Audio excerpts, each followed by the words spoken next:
Bayangkan, ada satu malam dalam setahun di mana setiap doa yang kita panjatkan, setiap air mata yang kita titiskan, setiap amalan yang kita lakukan, semuanya lebih bernilai daripada ibadah selama 1.000 bulan.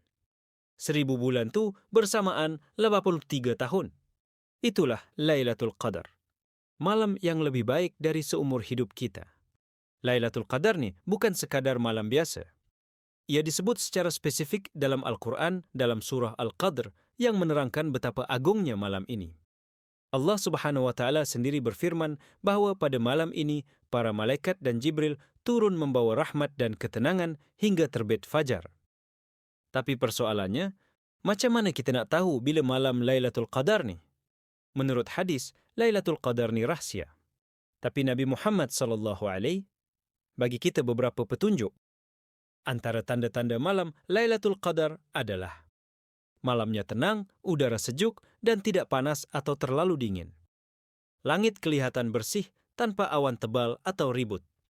Pagi keesokannya, matahari terbit dengan cahaya lembut, tidak menyilaukan. Hati kita terasa lebih damai, ibadah rasa lebih mudah dan khusyuk. Tapi ingat, tanda-tanda ini bukan ramalan cuaca. Ia lebih kepada rasa dan pengalaman hati. Cuba fikir kalau ada satu malam dalam setahun yang bila kita beribadah, pahalanya setara dengan ibadah 83 tahun, siapa yang tak nak rebut peluang tu kan? Kalau kita tahu ada promosi beli satu dapat 83, mesti kita berebut kan? Tapi Lailatul Qadar ni lebih daripada sekadar tawaran. Ia adalah hadiah terbesar dari Allah untuk hambanya. Ramai orang tanya, macam mana nak tahu kita dapat Lailatul Qadar? Jawapannya mudah, jangan tunggu tanda tapi buat persiapan. Perbanyakkan solat malam, paling kurang solat tahajud dan witir. Berdoa dengan penuh pengharapan.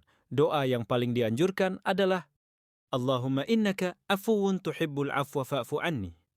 Maksudnya, ya Allah, sesungguhnya Engkau Maha Pengampun dan Engkau suka mengampuni, maka ampunilah aku. Banyakkan zikir dan baca Al-Quran. Sedekah walaupun sedikit, kerana ganjarannya berlipat kali ganda.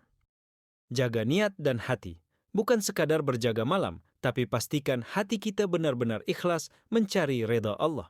Selain amalan di atas, ada beberapa perkara lain yang boleh kita lakukan untuk memastikan kita benar-benar mendapat keberkatan malam ini. Yang pertama, mengkhususkan waktu untuk muhasabah diri. Duduk sebentar, fikirkan perjalanan hidup kita, dosa-dosa yang telah dilakukan, dan niatkan untuk berubah menjadi lebih baik. Yang kedua, menulis doa dan harapan kita. Kadang-kadang bila kita menulis, kita lebih ikhlas dalam menyusun kata-kata dan menyampaikan isi hati kepada Allah.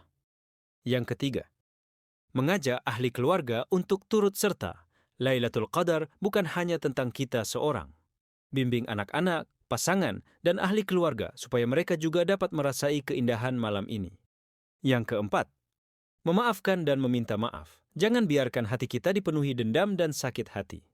Malam ini adalah malam untuk membersihkan diri, bukan hanya dengan Allah, tetapi juga sesama manusia. Lailatul Qadar adalah peluang emas yang datang sekali setahun. Tak semua orang sempat bertemu dengan Ramadan yang akan datang, jadi jangan sia-siakan malam-malam terakhir ni. Malam ini mungkin malam terakhir kita, mungkin juga malam yang mengubah seluruh hidup kita. Jadi, kita nak biarkan malam ni berlalu macam tu je?